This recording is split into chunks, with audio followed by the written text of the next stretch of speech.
What's happening with Bitcoin? I want you to take a look at this price action that we're looking at right now. If we can pull up the PC here. I know this isn't my typical intro, but look at this. Over the last 20 minutes, we've seen 0.5% moves. Now, 0.5 might not sound like a lot, but on minute candles, these are massive. We see big wicks up, and then very next candle, we see big wicks down. There is definitely some manipulation happening. You can even go to the chart, and you can see all the yellow X's, complements of market cipher A. On the 2-hour time frame, what does this signify? This signifies manipulation. And well, we've seen this flash now 4 times over the last, since, Monday. What is going on? Rob has the answer, I think. He's onto something here. He's going to talk about that. Also, Trump, the chaos president, what is he saying? We're going to talk about that. Gina, roll the intro thing.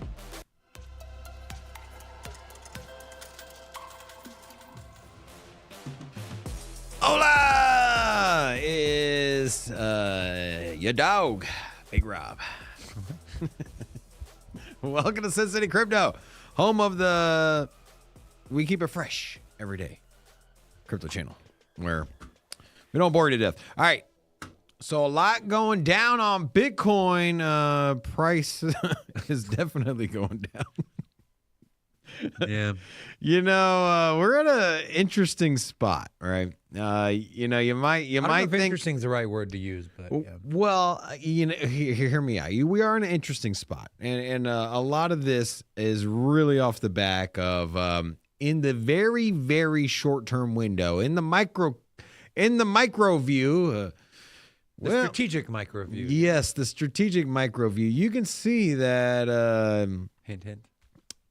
It doesn't look good, right? We were at 97,000. Now we're at 87,000. We've lost $10,000 in a week. Oh my God, the bull market's over, right? That's kind of the vibe. But like, if you zoom a little bit further out, you look out in a month time frame, right? And you can see it here, right? We were at 87,000 for the last couple weeks of 2025. And so I would implore you to keep this number in mind, right? And what is that number? The number is 87,000. If we lose 87,000, then you know what? Time to go on vacation. It's time to go on vacation. Not spend money going on vacation, but maybe it's time to get away from hoping for upside for the short term. Doesn't invalidate the bull market thesis. That's your line in the sand, though? It is, dude. You go back. I mean, we were the last time we were under 87,000 for any significant amount of time. The last time was back in April. And so essentially all of this is given up. All of the gains are given up from April of last year till now. And we are essentially at new price targets. And even then, even back in April, we still held 80-something thousand pretty well, right? You can take a look here on TradingView on the daily candles, and I'll give you a better view. And so, going down back into April here, you can see that, we were here just briefly, right? We weren't there for very long. So from March to April was the only time frame that we were around this $80,000 mark. Prior to that, we were above 100,000. That was when Bitcoin first broke 100 grand and everyone was celebrating. We essentially had a pullback before we went and put in a new high, right?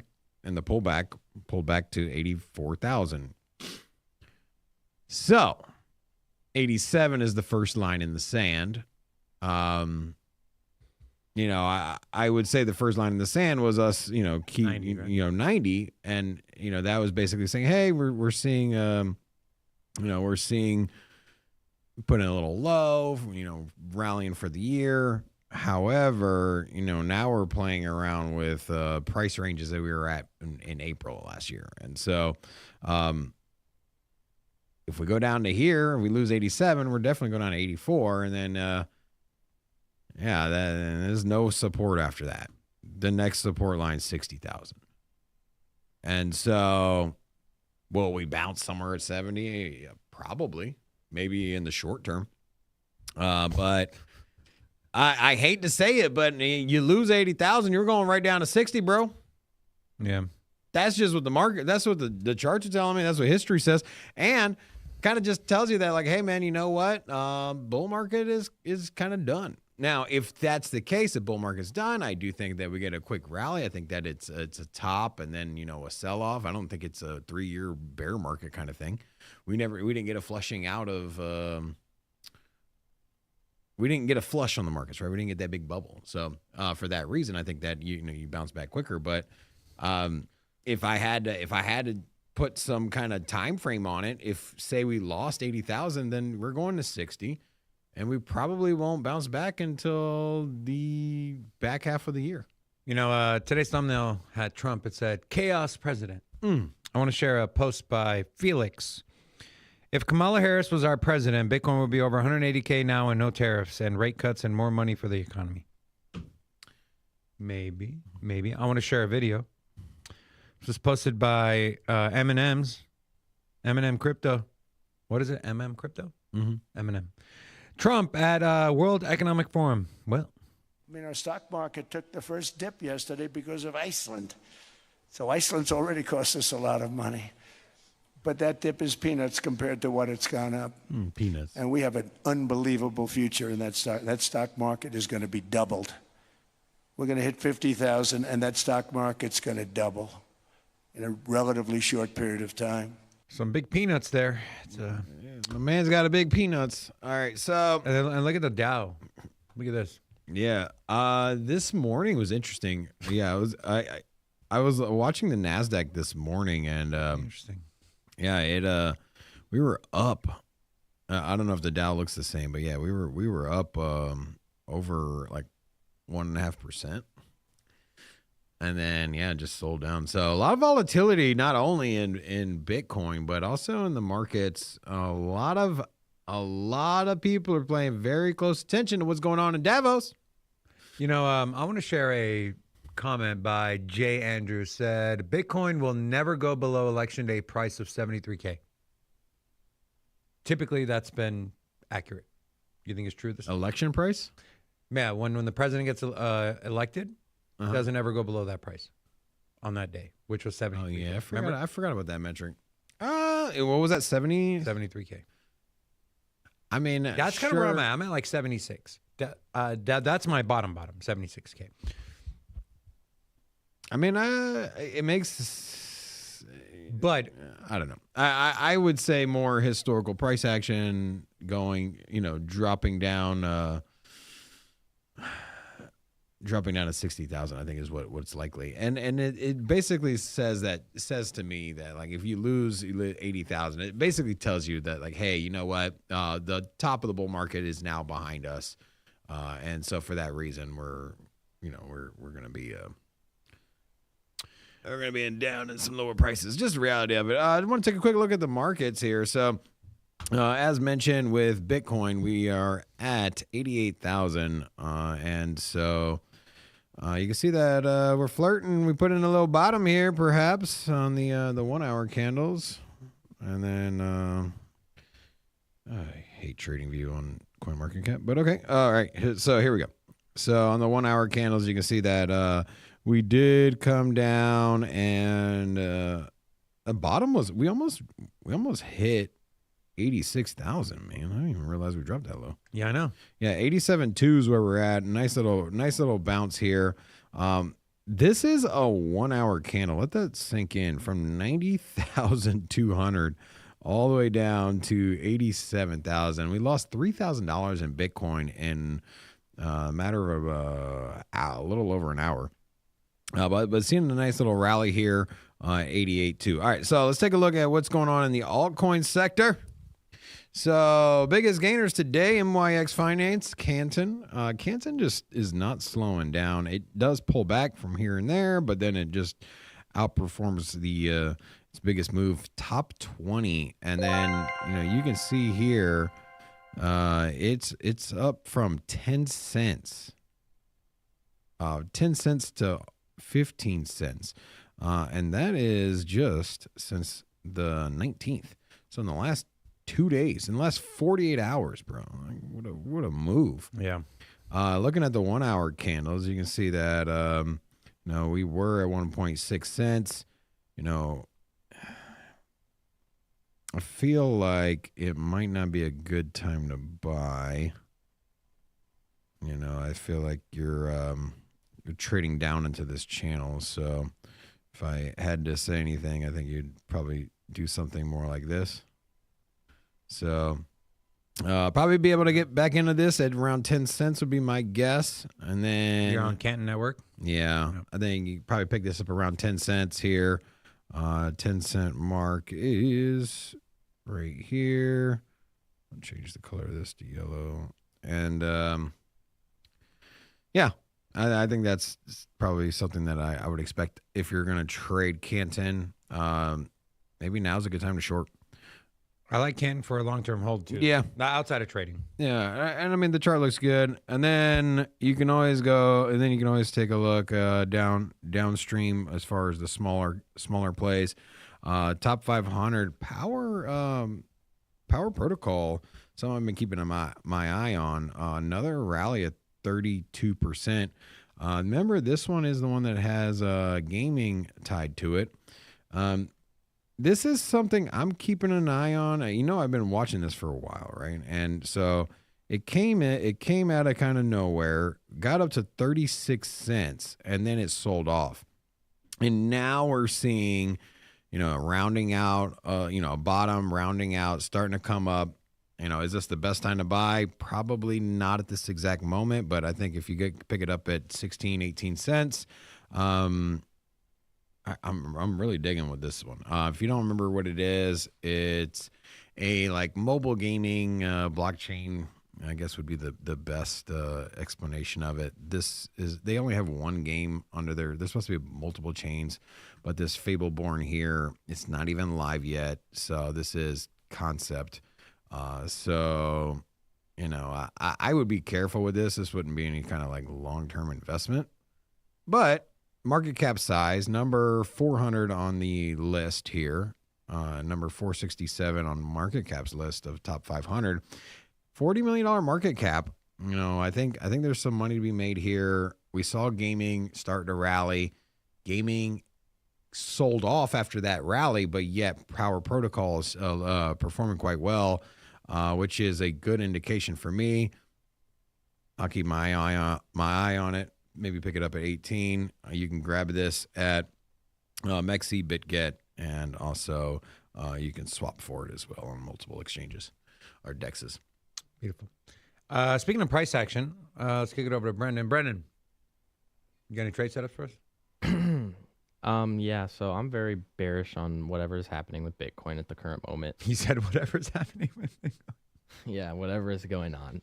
This is the 30-minute time frame right here. There's this area of support down here. We've taken out every single area of support, and like Robin was saying, if we lose 80K, I think it's a very bad time for Bitcoin.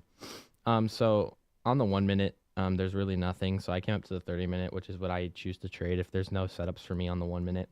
And there's this fair value gap that up until, this candle right here was unfilled. And I think it's going to respect this fair value gap. I think it could probably get to this 3/4 range of this fair value gap and then push down back out of it. So I'm just going to put a limit order, I think, right here at 88,934.1 and then try and have it dump down to this area of support down here. That's my goal. Cool. I'm actually, speaking of trade setups, I think the bias on the short time frame is long. And, we've seen this playbook, big dump, big rally back up to almost where it started dumping, and then a big dump down. So I'm waiting for this, see if it even fill. Let me actually move this down. Looking to hit that 9-day MA, stop loss right below it. So I'm looking to get in at 88,365 on a long, and riding this thing up to right here, 88,457. No, excuse me, 89,457, which would, let's see what that looks like from a TP standpoint. 89,457. That's a nice little payday right there, my dude. 89. It's $830. We'll see. Oh, look at that. We almost this almost tap in, bro. Like I can't. I gotta a little bit like that. So 88,374. If anyone wants to follow along with this trade, it might just completely roll over, but I don't know. I think the momentum is with the bulls. Stop loss puts us at, this is about an 8-to-1 trade. So happy with the R&R, and we'll see what happens. So now, Rob, you and Trade Field, by the way, Rob, we had an interesting conversation this morning on our way to the studio. We got on the phone, we chatted. You piqued my curiosity, and I said, please pique the curiosity of the viewer. So, Rob, there's posts, and I want to share this from Altcoin Daily. Crypto is so manipulated. That's kind of the theory, the thesis, the vibe.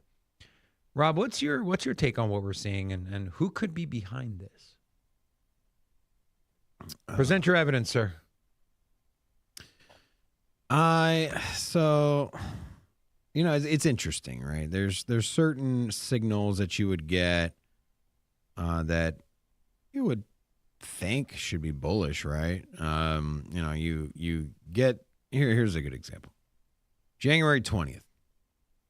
How long ago was that? Yesterday. So January 20th, MicroStrategy announces they had purchased 22,000 Bitcoin for $2.13 billion. And, you know, this isn't anything new. We keep talking about how much money or how much Bitcoin strategy keeps acquiring. This is one of their bigger buys. I think they've historically had 3 buys at over $2 billion. So this is one of their top 3 purchases as far as dollar value. Now, they've bought more Bitcoin at a cheaper price, but for, you know, coming up with cash out of pocket, you know, $2 billion is one of their biggest buys, right? And then, interestingly enough, you would assume, like, hey, you know, there's a company that just purchased 22,000 Bitcoin. This is ultimately great news, especially for the market dynamics of it, right? Supply and demand, you're removing 22,000 Bitcoin off of the exchanges. It's going to cause a supply crunch. Price should go up, right? And it's just, and then every single time this happens, it's like I come in and it's like, I don't want to say every single time, but more times than not in my recent memory, every time there's this big ass buys from strategy, we see this right here, right? We see Bitcoin go from 89,000 to 87 and sell off. You know, ultimately we're pushing further down, and you would think the opposite would happen. I mean, you put your little thinking cap on, you're like, hey, Strategy's bought 22,000 Bitcoin. This thing's going to the moon, and then almost always it does the opposite and falls into the ocean. Yeah, and I was just kind of talking to David here, and I'm just like, man, doesn't it seem that way? And he's like, yeah, every time, bro. So every time we decide to pull up some charts on this, is it every time, or is it some of the time? Is it well, we plotted out all their buys here, and ultimately, you know, dollar cost averaging, I guess, or whatever you want to call it, you know, just repeatedly buying when there's some cash on hand. It's also interesting that there's not a lot of buys here at the height of the market, right? It's almost like he's buying and then the price goes down. That's ultimately what we've been seeing, right? And these are daily candles, so it's hard to see the short-term price action here, but you know, we could take a look, and you know, you see that, you know, on the last buy here, 22,000 Bitcoin bought, and what was their buy? What was their price they bought at? 95,000. Yeah. So they're buying Bitcoin at $95,000, and it's currently at 87. You gotta ask yourself, like, Someone's getting fired, right? Rob, if that was our company. You know, you would think you'd be like, hey man, should have waited a week. But then I started thinking, if they didn't wait a week, it probably wouldn't have dropped. It'd have still been 95,000, right? Wouldn't you think that, right? And like logically, you'd be like, hey, you would have waited a week. But maybe the reason the price is down is because they bought. Now, why would that make sense? Yeah. Then you're like, oh, it's a weird conspiracy theory kind of thing. And then, you know, you start thinking like, hey, from a business perspective, from a straight, like how businesses operate in the United States, particularly publicly traded companies. Well, we're going to publicly traded companies and also just publicly, just anyone that's involved in the stock market. When accounting for risk, you play the upside and downside, right? You can't put all your, even if you're 100% confident in an asset, in a company, whatever it is, you can't just blindly put everything, push all the chips into a long position. Because what will end up happening is if, you know, the market turns down, you invade Greenland, you know, COVID 2.0 comes out, whatever it is, something happens, you're risking your livelihood, you're risking your company, your shareholders, everything if you don't position both sides of the trade. And so from a what's going on perspective, if you're endlessly buying Bitcoin for upside exposure to the price of Bitcoin, you have to have on the other end, as a publicly traded company, as a shareholder, as the CEO of a company that has shareholders, you need to position yourself for downside risk. And what does that mean? Well, you got to short the markets. And I don't mean like opening up your trading view and then putting in a short position on Bybit. Well, there's publicly traded companies have many different ways of doing this. First of all, they're selling their own stock. Not a theory, not a myth. It's publicly traded company. You can see it. They're converting debt. There's convertible notes. They're selling. There's cash on hand. There's leveraging debt. There's like 6 different ways, and MicroStrategy is essentially leveraging debt and putting downside sell pressure and shorting their own company to buy more Bitcoin. If you take out a $100 million loan and you take that cash and you buy Bitcoin, you're devaluing your company by $100,000, right? You're taking on an external risk and putting that onto your company. So essentially you're shorting your own company, you're shorting your own stock. Now you can short your own stock, but they don't do it in that way, right? They're not going onto the market and putting in a short position on MSTR. But what they are doing is shorting their stock, shorting their valuation by taking on more debt, by selling their stock, by converting other assets, and then manipulating the trades. I'm not a financial expert, so I can't pinpoint all of the ways they're doing it. But I've listened to Saylor on his interviews, and the man is plugged into what's going on with volatility and the traders in his space. So obviously he knows what is going on with trade, with market manipulation when it comes to his own personal stock. And ultimately, to sum this all up in just the most simplest way, they're buying a ton of Bitcoin. And so if price goes up, their stock value goes up tremendously. Now, at the same time, if Bitcoin's price drops, like to say 60-something thousand, they have to have a safeguard for it. They have to have a position to where everything doesn't come unwound if the price were to drop. Now, what do you mean? Like, well, it is 60,000, but like, think about this. Look, average cost of Bitcoin bought by MicroStrategy is 75,900. And so what were to happen if the price of Bitcoin were to drop under 75,000, which, mind you, is $12,000 away? You know, you could have some spiraling cascade, especially if you're down in the 60,000s. So you can't just put all your eggs on, we're just going to borrow a ton of money, buy Bitcoin, and hope the price goes up.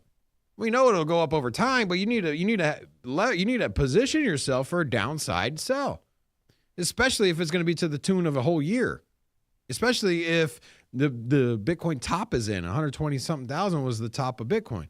And now we're ultimately going through a bear market. You need to have yourself positioned for downside risk. They're selling, bro. They're selling their own stock, but they're buying Bitcoin. So they're taking both sides of the fence, and that's what public companies do. It's not like some weird strategy. This is just like literally what companies do. You take both sides of the fence, right? You know, you said you're not a financial expert, but you know who is? Mark Yusko. You know what Mark Yusko said when he came on our show? Because we're asking, like, we see all these ETF buys and ETF flows, and we keep seeing the price go down. He said they're longing future, shorting spot, and they're arbitraging the center. Yeah, and buying Bitcoin, buying physical Bitcoin is longing Bitcoin. Yes. Now, it's not a long position, but you're buying and holding, hodling, whatever you want to call it, for the long term, not selling. Essentially, you're longing Bitcoin, and then you're shorting spot. You have to mitigate the downside risk, so you short the shit out of it. I don't know exactly how they're doing it. I am not privy to that information. I know a lot of it's public. You can figure it out. You can probably follow the threads or whatever it is. But at some point, you got to dismiss coincidence, right? At some point, you got to say, like, why is it every time there's a big buy from MicroStrategy? Every single time, there's ultimately a quick sell-off. What do you guys think? People in the chat. I'm very curious. It's very interesting. My first thought was, one, they can do it if the order books are very thin, but because they know they can control which way the market goes. They're not doing this on exchanges. They're doing this through the traditional means, which, you know, traditional is going to pour over to exchanges. So by proxy, it'll pour over to the exchanges, of course. But I don't know. So do you think at some point it stops, or do you think it's going to continue going? And at that point, do we look at MicroStrategy? Do we not? No, we're applauding, yay, they bought more Bitcoin, but should we be doing the opposite? I don't know, man. Like, if there's another announcement for another $20,000 buy, I'm shorting the shit out of Bitcoin. Straight up. And I think what we're seeing is that, you know, the market's not going to be 100%, right? And so you can short it, whatever. You can follow my lead, and, you know, I would say maybe 75% of the time it'll probably play out. 25% of the time you'll get burned, right? But I think what you're seeing is that from MicroStrategy's perspective, that it's a no-lose situation, right? You buy $22,000 worth of Bitcoin, you hope it goes up, and if it doesn't, well, cool. You're shorting the crap out of it. And so in the short term, if the price drops, you make money. In the long term, if you know, even the short term, if it rallies, you make money. The company's valuation goes up, and then you sell your stocks as the company price goes up.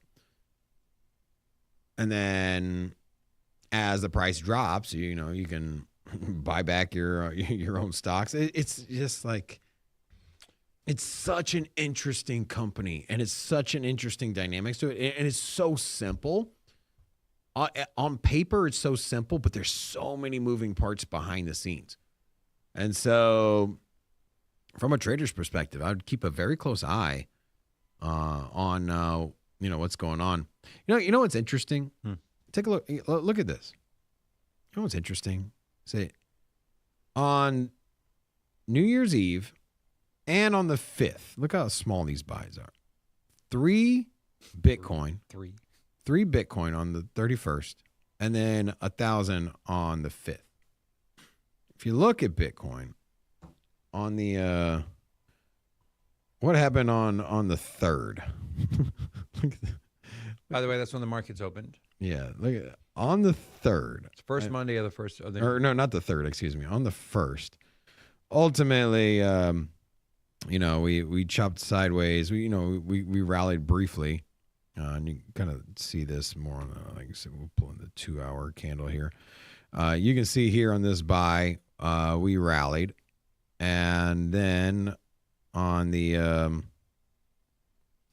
we went from 90,000 up to 98, and then on that what was the other day? On the 5th. So on the 5th was you had New Year's Eve. Oh, hold on a second.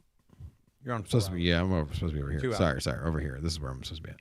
So you had so this blue line here was 88,000, and then we ended up going to 94. And then on the 5th was here, and so 93,000. Yeah, and ultimately rallied a little bit more to 95, then sold off. I don't know, dude. Seems suspect. It's I mean, here they bought at 90,000, so that's what I was saying. It's not 100%. Here they bought at 90,000, and then we ended up running to 97. But more times than not, you're seeing a lot of this downside selling. What do you think about all this? I mean, arbitraging is nothing new. Yeah. I mean, think about it this way, right? You can hedge your position and make guaranteed money. What businessman, what company is not going to want to do that? Yeah. And as a leader of a company, you want to reduce risk. I mean, you want to take risk, right? You make money through risk, and I think the risk is ultimately believing in Bitcoin for this particular situation, is ultimately believing in Bitcoin to the point to where you hold nothing else and you're buying nothing but Bitcoin. But if you're going to do that, you know that there's a lot of downside pressure and a lot of downside risk when it comes to Bitcoin. And so you need to prepare for that, right? And I think that's what we're seeing. I also think it's very interesting that about 2 months ago, they started a cash reserve. Remember? Because people were worried about, well, they can't pay their dividends and this and that. They started a cash reserve. What if your thesis, your theory is correct, and that's how they used to fund their cash reserves and some of that for their Bitcoin acquisition? I mean, perhaps. And then once everyone gets in and Bitcoin starts rallying over 120K, maybe they stop arbitraging, maybe they start going into more options. That could be potential, but we'll see. Did we look at the top gainers in the market? I know you talked about like Power Protocol, but Yeah. what are some of the blue chips doing?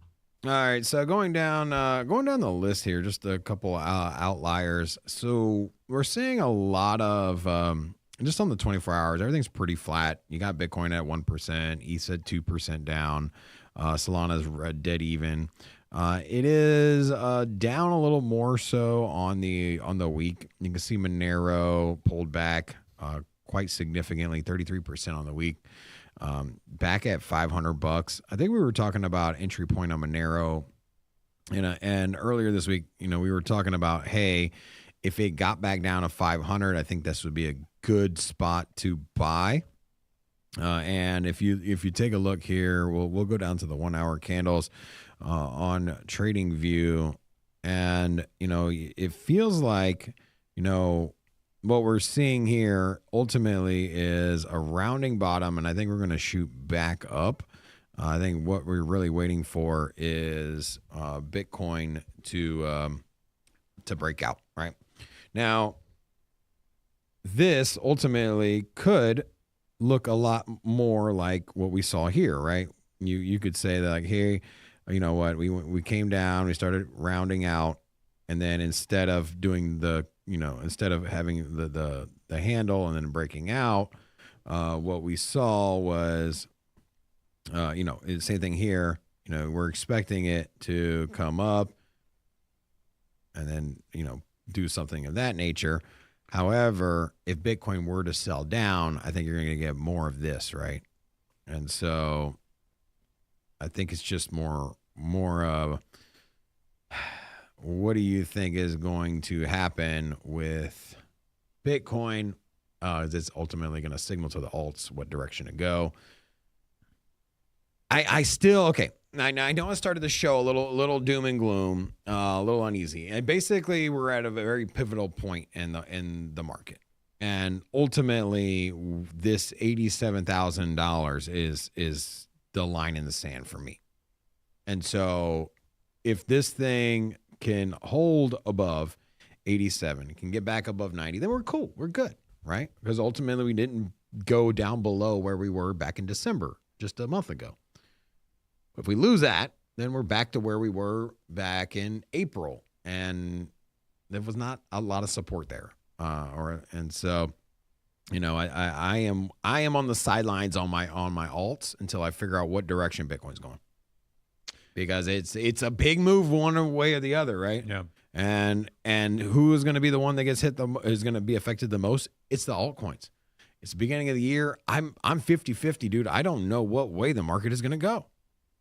Well, we were pretty confident it was going to go up, right? About a month ago. Well, I mean, and now here we are at Myself too. the same support levels that we were a month ago. And so, you know, if Bitcoin were to lose that support and end up down at 70s, 60s, then, you know, you're looking at a $75 Solana. You're looking back at, you're looking at that 20-cent Cardano. You know what's crazy to think about? This could have all been avoided if one thing happened. If the country of Denmark had given the Nobel Peace Prize to Trump, he wouldn't want. He wouldn't want Kamala. No, he wouldn't want Greenland. He wouldn't take over Venezuela. It's like the little kid, you know, where they took a toy away. Huh? You take the toy away from the kid, and like, I hate you, and then they start ravaging your house and, you know, throwing garbage in the wrong garbage chute and leaving the milk out on the counter and letting it go bad.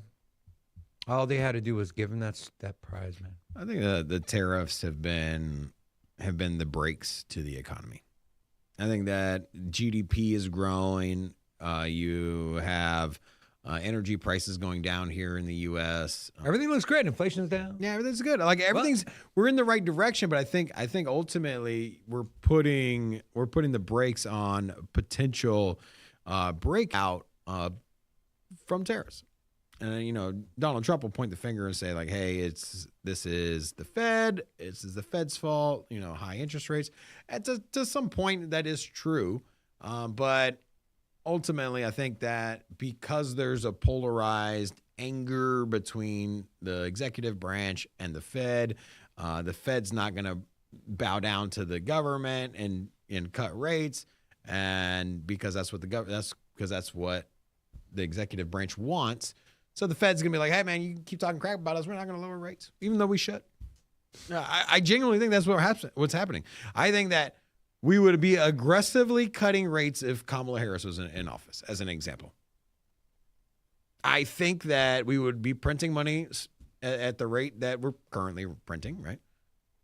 Donald Trump's big, beautiful bill. This one is essentially a big spending bill. You know, a lot of printing. And so for that reason, it's just the situation we're in, man. Yeah. All right. That's all I got. You got anything else? No, that's it, bro. Okay. Join myself and Brendan in about 15 minutes. We've been trading show. Stay in the chat. You'll be auto-directed to the trading show. Gina. Thank you. We'll see you. 15 minutes. Sin City Crypto. Cash is Cuvée. Yeah. Sin City Crypto. Everybody know we here for entertainment and info. Gonna show you how to get that big dough. So every day stay tapped in for big facts, no capping. With Bitcoin, if you're in, then you win. We divide the pie with no fraction. It's Big Rob, David. I split the game, but they gave it. Name the coin that's your favorite. I got dry powder, why save it? To the OGs, new beginners. Special shout out to the well members. Buy a dip, sell winners. Ain't really nothing you can tell sinners. Tune in for the latest new flavors. They gonna teach us mean coins. They polarizing like barbecue chicken pizzas. I laugh with a major grin. Laggers, we trade them in. Baddies, they came to sin. And sinners gon' play to win. Screaming hola till my bags are flowing over. Hold ya to the moon and to the solar. Won't I? Don't be letting